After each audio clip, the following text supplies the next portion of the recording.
నమస్కారం. N24 news prime bulletin కు స్వాగతం. ముందుగా హెడ్లైన్స్ చూద్దాం.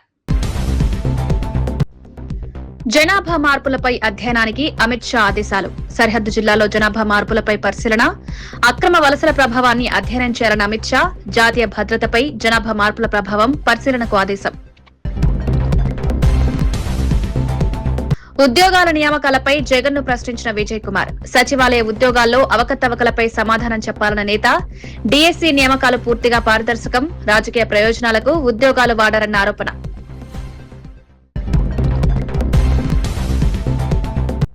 ఫ్యూచర్ సిటీపై ప్రతిపక్ష వైఖరిని తప్పుబట్టిన కోట్ల. తెలంగాణ భవిష్యత్తు కోసం ఫ్యూచర్ సిటీ అవసరమన్న నేత. అభివృద్ది వ్యతిరేక రాజకీయాలు మానుకోవాలన్న కోట్ల శ్రీనివాస్. ప్రపంచ స్థాయి నగరంగా ఫ్యూచర్ సిటీ రూపుదిద్దుకుంటుందన్న వ్యాఖ్య.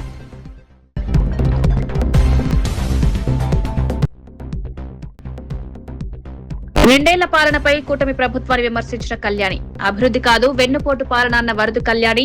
ప్రజలకు ఇచ్చిన హామీలు అమలు కాలేదన్న నేత. సంక్షేమ పథకాలు అమలు మందగించిందని విమర్శ.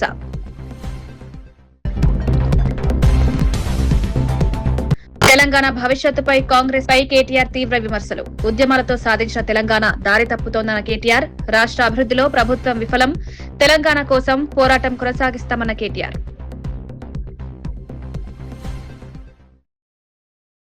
వరంగల్ వెస్ట్ నియోజకవర్గ పరిధిలోని చెరబండ రాజు కాలనీలో ఉద్రిక్త పరిస్థితులు నెలకొన్నాయి. కోర్టు నుంచి స్టేటస్ కో ఆదేశాలు ఉన్నప్పటికీ పేదల ఇళ్లను కూల్చివేస్తున్నానని స్థానికులు ఆరోపిస్తున్నారు. మున్సిపల్ కూడా అధికారులు చేపట్టిన కూల్చివేతలను అడ్డుకునేందుకు గుడిసెవాసులు ప్రయత్నించారు. ఈ క్రమంలో కాంగ్రెస్ ఎమ్మెల్యే నాయని రాజేందర్ రెడ్డి అనుచరులు తమపై దాడి చేశారని బాధితులు ఆరోపించారు. పేదల ఇళ్లను కూల్చొద్దని వేడుకున్నప్పటికీ అధికారులు వినిపించుకోలేదన్నారు. కోర్టు స్టే ఉన్నా వారాంతపు సెలవులను ఆసరాగా చేసుకుని కూల్చివేతలు చేపడుతున్నారని విమర్శించారు. ఘటన సమయంలో పోలీసులు, అధికారులు చోద్యం చూస్తూ ఉండిపోయారని స్థానికులు ఆరోపిస్తున్నారు.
రైతుల భూములపై పన్ను విధించే అంశాన్ని ప్రభుత్వం పరిశీలిస్తున్నట్లు మంత్రి పొంగులేటి శ్రీనివాసరెడ్డి తెలిపారు.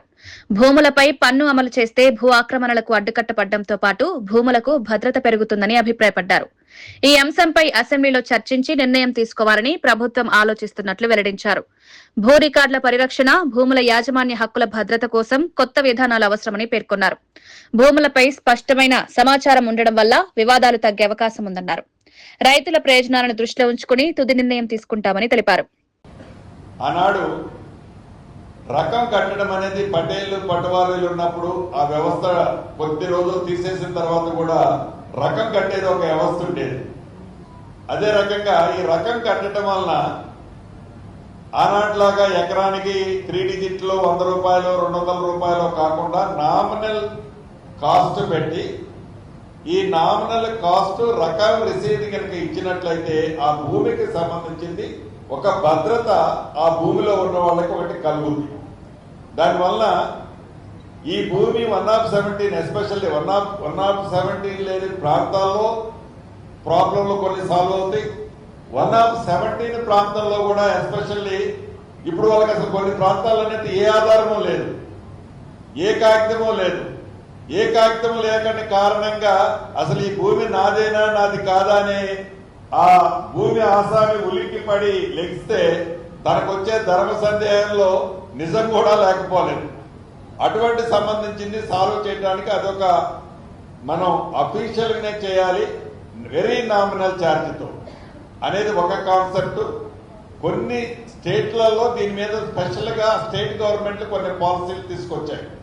దానికి సంబంధించింది ఇప్పుడు ఇది 2 వెళ్ళి దాన్ని బయటికి రిలీజ్ చేయడం అనేది, దాన్ని ఒక కంక్లూజన్ వచ్చిన తర్వాత ఈ కమిటీ క్షుణ్ణంగా పరిశీలించిన తర్వాత దానికి సంబంధించింది కూడా విచ్ ఈజ్ బెటర్ అసెంబ్లీలో అవసరమైతే దీని మీద చర్చ పెట్టి దాన్ని అడాప్ట్ చేయాలన్నది కూడా వ్యక్తిగతంగా ప్రభుత్వ పక్షాన్ని కూడా నేను చెప్పదలుచుకున్నాను. బీఆర్ఎస్ ఎమ్మెల్యే కేపీ వివేకానంద ప్రభుత్వ విప్లపై తీవ్ర విమర్శలు చేశారు. ప్రజల సమస్యలను ప్రభుత్వ దృష్టికి తీసుకువెళ్లాల్సిన విప్లు తమ బాధ్యతలను మరిచి వ్యవహరిస్తున్నారని ఆరోపించారు. ప్రభుత్వానికి సలహాలు ఇవ్వాల్సిన స్థానంలో ముఖ్యమంత్రి రేవంత్ రెడ్డికి చీర్ బాయ్స్ లా మారిపోయారని ఘాటుగా వ్యాఖ్యానించారు.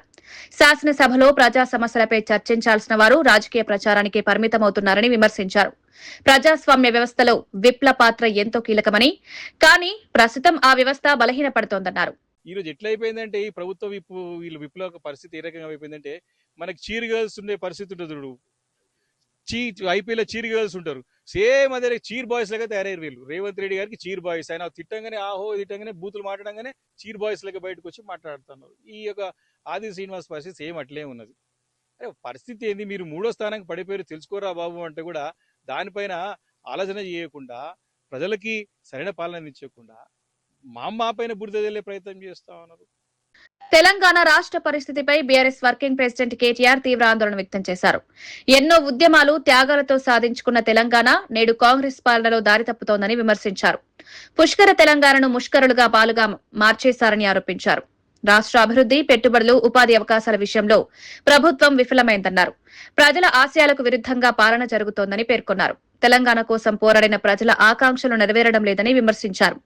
కాంగ్రెస్ ప్రభుత్వం ప్రజల విశ్వాసాన్ని కోల్పోతోందని, రాబోయే రోజుల్లో ప్రజలే తగిన సమాధానం చెప్తారని కేటీఆర్ అన్నారు. ముష్కరుల చేతిలో పడిపోయింది రాష్ట్రం. ముష్కరులు అంటే తెలుసు కదా మీకు, మన భాషలో చెప్పాలంటే లంగల్ దొంగల చేతిలో పడ్డది ఇవాళ రాష్ట్రం.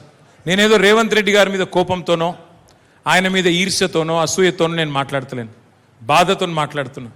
అధికారం ఎవరికి శాశ్వతం కాదు. ఎవరమైనా సరే, ఎంత గొప్ప వాళ్ళమైనా సరే, ఈ దేశంలో ఇందిరాగాంధీ గారు ఓడిపోయిన ఒక దశలో, ఎన్టీ రామారావు గారు ఓడిపోయినారు. మనం వారికంటే గొప్ప వాళ్ళం ఏం కాదు, ఎప్పుడో ఒకప్పుడు దిగిపోవాల్సిందే. కానీ అధికారం నుంచి మనం తప్పుకున్న తర్వాత ప్రజలు ఆశించేది, మనం కూడా ఆశించేది ఏంటంటే మనకంటే మన తర్వాత వచ్చేటోడు మంచిగా పని చేయాలని కోరుకుంటాం. ఎట్లయితే మన జీవితంలో మన పిల్లలు మనకంటే బాగుండాలి, మన పిల్లలు మనకంటే ఉన్నతంగా చదవాలి, ఉన్నతంగా బతకాలని కోరుకుంటామో, అట్లే మనం కష్టపడి తెచ్చిన రాష్ట్రం ఇది. ఇదేదో ఆటోమేటిక్గా వచ్చిన రాష్ట్రం కాదు, అగాధం వచ్చి పడ్డ రాష్ట్రం కాదు. కష్టపడి వందల వేల మంది చచ్చిపోతే ఇవ్వక తప్పని అనివార్యత, ఇవ్వకపోతే మెడ మీద కత్తిపెట్టి ఇవ్వకపోతే ఈపు చింతపండు అవుతుందని చెప్పి బెదిరిస్తే అట్లా వచ్చిన రాష్ట్రం తప్ప ఆషామాషిగా వచ్చిన రాష్ట్రం కాదు. అందుకే ఈ రాష్ట్రంలో మరి తప్పులు జరిగినా, బాధపడ్డా, ప్రజలు కష్టపడ్డా, అందరికంటే ఎక్కువ దుఃఖపడేది, అందరికంటే ఎక్కువ బాధపడేది ఎవరి గుండె అంటే మన నాయకుడు కేసీఆర్ గారి గుండె. ఇవాళ ఆయన తల్లడిల్లిపోతా ఉన్నాడు. అధికారం లేక కాదు, అధికారం ఏముంది, ఆయన చేసిన పదవి అదేం కొత్తది కాదు. మళ్ళా గెలిస్తే మళ్ళా గదే పాత పదవి వస్తుంది కేసీఆర్ గారికి, కొత్తదేం కాదు. 10 ఏళ్ళు ముఖ్యమంత్రిగా పనిచేసిండ్రు కేసీఆర్ గారు. కానీ ముఖ్యమంత్రిగా అంటే ఆయన ఏదో దాన్ని ఆషామాషిగా చేయలేదు, ఒక తపస్సులాగా చేసిండు. ఇవాళ మన సిరిసిల్ల ప్రాంతమే ఒక గొప్ప ఉదాహరణ. మనది కార్మిక, కర్షక, ధార్మిక క్షేత్రం మన రాజన్న సిరిసిల్ల జిల్లా. రాజరాజేశ్వర స్వామి దేవాలయం ఉంటుంది వేములవాడలో. మొత్తం ఈ ప్రాంతం అంతా కూడా మెట్ట ప్రాంతం, నీళ్లు లేని ప్రాంతం, నీళ్లు ఉండి కూడా వాడుకోలేని ప్రాంతం. అప్పుడెప్పుడో నిజాం నవాబు కట్టిన అప్పర్ మానేరు తర్వాత ఒక్క ప్రాజెక్టు లేదు, ఒక్క చెరువును బాగు చేసింది లేదు, కనీసం ఈ ప్రాంత రైతాంగాన్ని పట్టించుకున్న పరిస్థితి లేదు. నక్సలిజం, శాంతి భద్రతల సమస్యలు, నేత కార్మికుల ఆత్మహత్యలు, అల్లాడిపోయిన ప్రాంతం సిరిసిల్ల. అట్లాంటి రాజన్న సిరిసిల్ల 10 ఏళ్లలో ఎక్కడి నుంచి ఎక్కడికి వచ్చిందో ఒక్కసారి యాద్ చేసుకోమని చెప్పి నేను కోరుతా ఉన్నా. కేసీఆర్ నాయకత్వంలో ఎక్కడి నుంచి ఎక్కడికి వచ్చినాం. ఒక తాలూకా కేంద్రమైన సిరిసిల్ల జిల్లా కేంద్రం అయ్యింది. విద్యాలయాలకు ఆలవాలంగా మారింది. ఒక వ్యవసాయ కళాశాల, వ్యవసాయ పాలిటెక్నిక్ కళాశాల, ఒక ఇంజనీరింగ్ కళాశాల, ఒక మెడికల్ కళాశాల, ఒక నర్సింగ్ కళాశాల, డిగ్రీ కాలేజీలు, జూనియర్ కాలేజీలు అయితే లెక్కనే లేదు. అన్నీ తెచ్చుకున్నాం. అట్లాగే మన పట్టణాన్ని బాగు చేసుకున్నాం. నేతన్నల బతుకులు బాగు. ఫ్యూచర్ సిటీ అభివృద్ధిపై ప్రతిపక్ష బీఆర్ఎస్ నాయకుల వ్యాఖ్యలను Hyderabad agriculture market committee vice chairman Kotla Srinivas ఖండించారు. ముఖ్యమంత్రి రేవంత్ రెడ్డి రాష్ట్రానికి రావాల్సిన నిధులు, ప్రాజెక్టులు, అనుమతుల కోసం కేంద్రంతో నిరంతరం చర్చలు జరుపుతున్నారన్నారు. అభివృద్ది సంక్షేమాన్ని సమన్వయం చేస్తూ తెలంగాణను ముందుకు తీసుకువెళ్తున్నారన్నారు. ప్రపంచ స్థాయి నగరాలతో పోటీ పడేలా ఫ్యూచర్ సిటీని తీర్చిదిద్దే ప్రయత్నాలు జరుగుతున్నాయని పేర్కొన్నారు. అలాంటి ప్రాజెక్టును రద్దు చేస్తామని ప్రతిపక్షాలు చెప్పడం అభివృద్ధికి వ్యతిరేక ధోరణికి నిదర్శనమన్నారు. రాష్ట్ర భవిష్యత్తును దృష్టిలో ఉంచుకుని ప్రభుత్వం పనిచేస్తోందన్నారు. గౌరవ ముఖ్యమంత్రి శ్రీ రేవంత్ రెడ్డి గారు కేంద్ర మంత్రులను కలిసి ఈ రాష్ట్రానికి రావాల్సిన అన్ని విషయాలపై వినతి పత్రాలు ఇచ్చి స్వయంగా ప్రధానమంత్రి గారిని కలిసి ఈ రాష్ట్రానికి ఏం కావాలి, కేంద్రం నుంచి ఏ ఉద్యోగాలు కావాలి, మా నీటి వాటా గురించి ఏం కావాలి, అన్ని విషయాలపై క్షుణ్ణంగా ఈరోజు చర్చించడం జరిగింది. దీనికి రాష్ట్ర ప్రజలందరూ కూడా హర్షం వ్యక్తం చేస్తూ ఉన్నారు. ఒక ఫెడరల్ సిస్టంలో ఒక ముఖ్యమంత్రి ప్రధానమంత్రిని కలవడం అనేది అది సహజంగా జరిగే ప్రక్రియ. కానీ గౌరవ ముఖ్యమంత్రి గారు ఈ రాష్ట్ర ప్రయోజనాల కోసం, మూసీ సుందరీకరణ కోసం, భారత్ ఫ్యూచర్ సిటీ కోసం, అదేవిధంగా రంగారెడ్డి పాలమూరు ఎత్తిపోతల పథకానికి నిధులు కావాలని కోరడం, అదేవిధంగా మరి 200 యూనిట్లు ఫ్రీగా ఇస్తున్న రాష్ట్ర ప్రభుత్వం, ఇంద్రమ్మ ఇల్లు ఇస్తున్న రాష్ట్ర ప్రభుత్వం, అదేవిధంగా 2037కు $1 ట్రిలియన్ ఎకానమిక్తో ఇలా తెలంగాణ రాష్ట్రం ఉండబోతుందని చెప్పడానికి ఎట్లాంటి అతిశక్తి లేదు. అదేవిధంగా 2047 వరకు $3 ట్రిలియన్ ఎకానమిక్తో తెలంగాణ అభివృద్ధి వైపు దూసుకుపోతుందానిలో ఎలాంటి అనుమానం లేదు.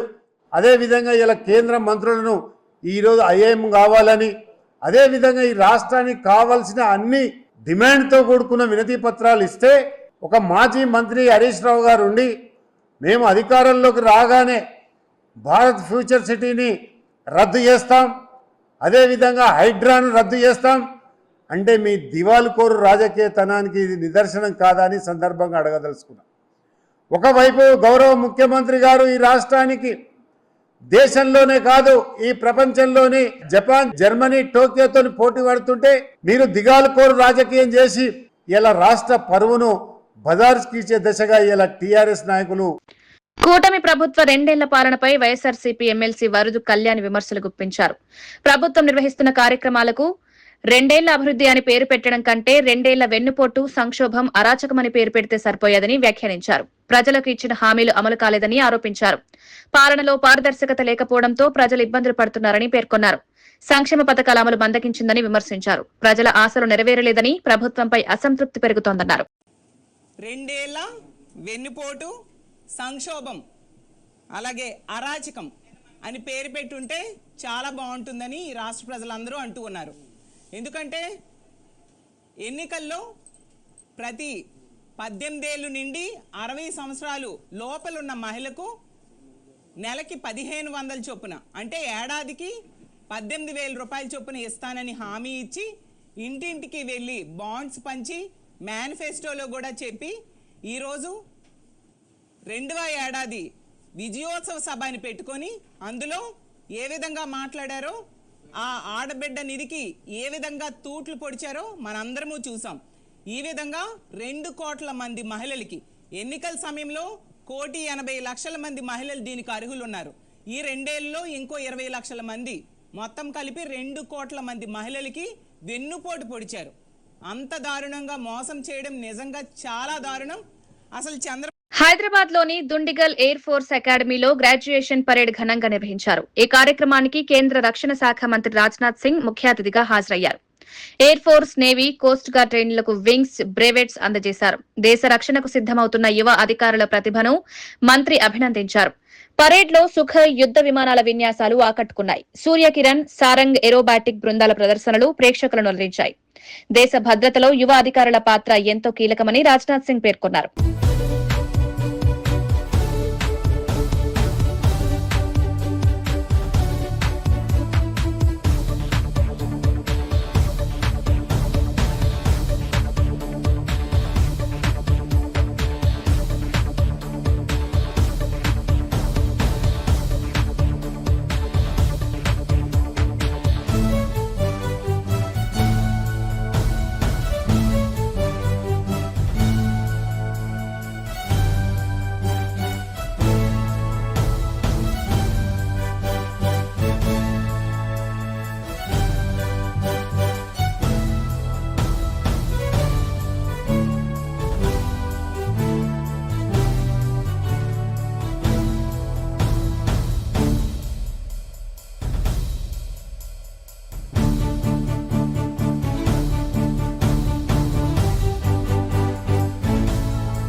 సరిహద్దు ఉగ్రవాదం పూర్తిగా నిలిచే వరకు సింధు జలాల ఒప్పందాన్ని నిలిపివేయాలన్న భారత్ నిర్ణయం పాకిస్తాన్ కు భారీ దెబ్బగా మారింది.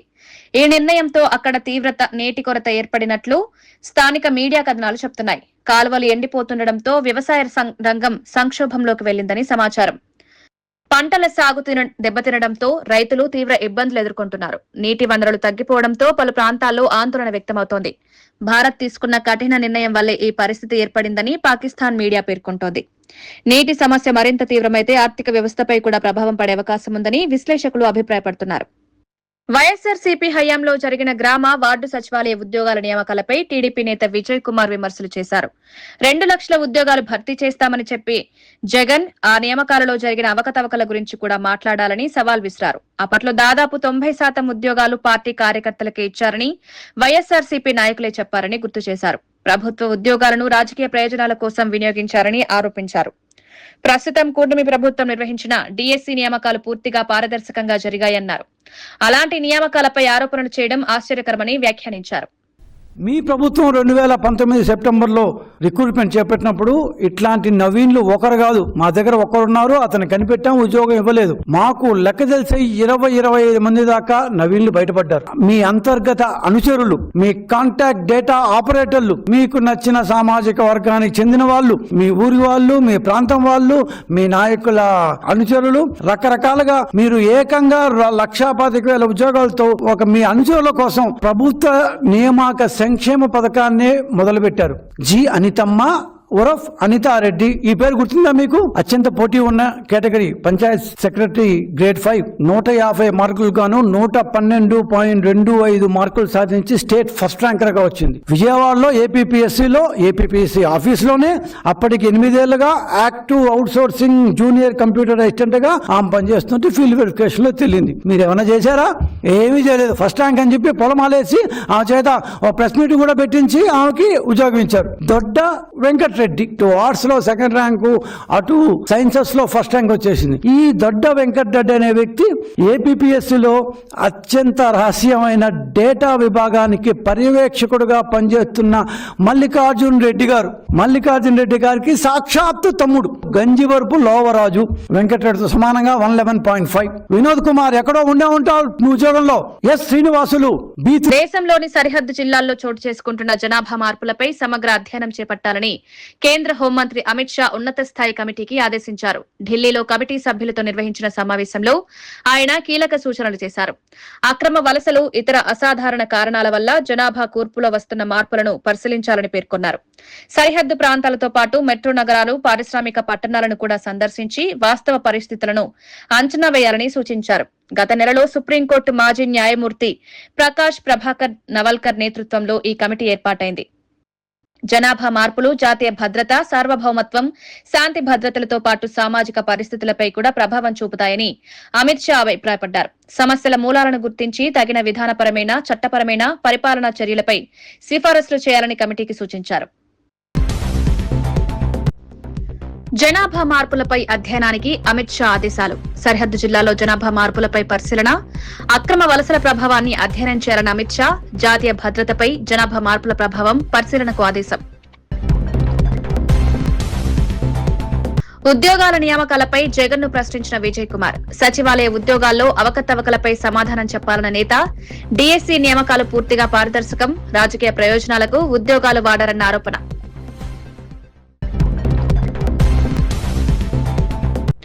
ఫ్యూచర్ సిటీపై ప్రతిపక్ష వైఖరిని తప్పుబట్టిన కోట్ల. తెలంగాణ భవిష్యత్తు కోసం ఫ్యూచర్ సిటీ అవసరమన్న నేత. అభివృద్ది వ్యతిరేక రాజకీయాలు మానుకోవాలన్న కోట్ల శ్రీనివాస్. ప్రపంచ స్థాయి నగరంగా ఫ్యూచర్ సిటీ రూపుదిద్దుకుంటుందన్న వ్యాఖ్య.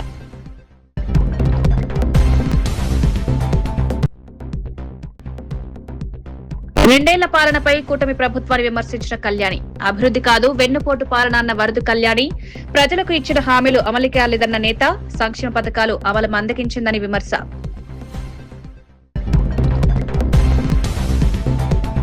తెలంగాణ భవిష్యత్తుపై కాంగ్రెస్ పై కేటీఆర్ తీవ్ర విమర్శలు. ఉద్యమాలతో సాధించిన తెలంగాణ దారి తప్పుతోందన్న కేటీఆర్. రాష్ట్ర అభివృద్దిలో ప్రభుత్వం విఫలం, తెలంగాణ కోసం పోరాటం కొనసాగిస్తామన్న కేటీఆర్.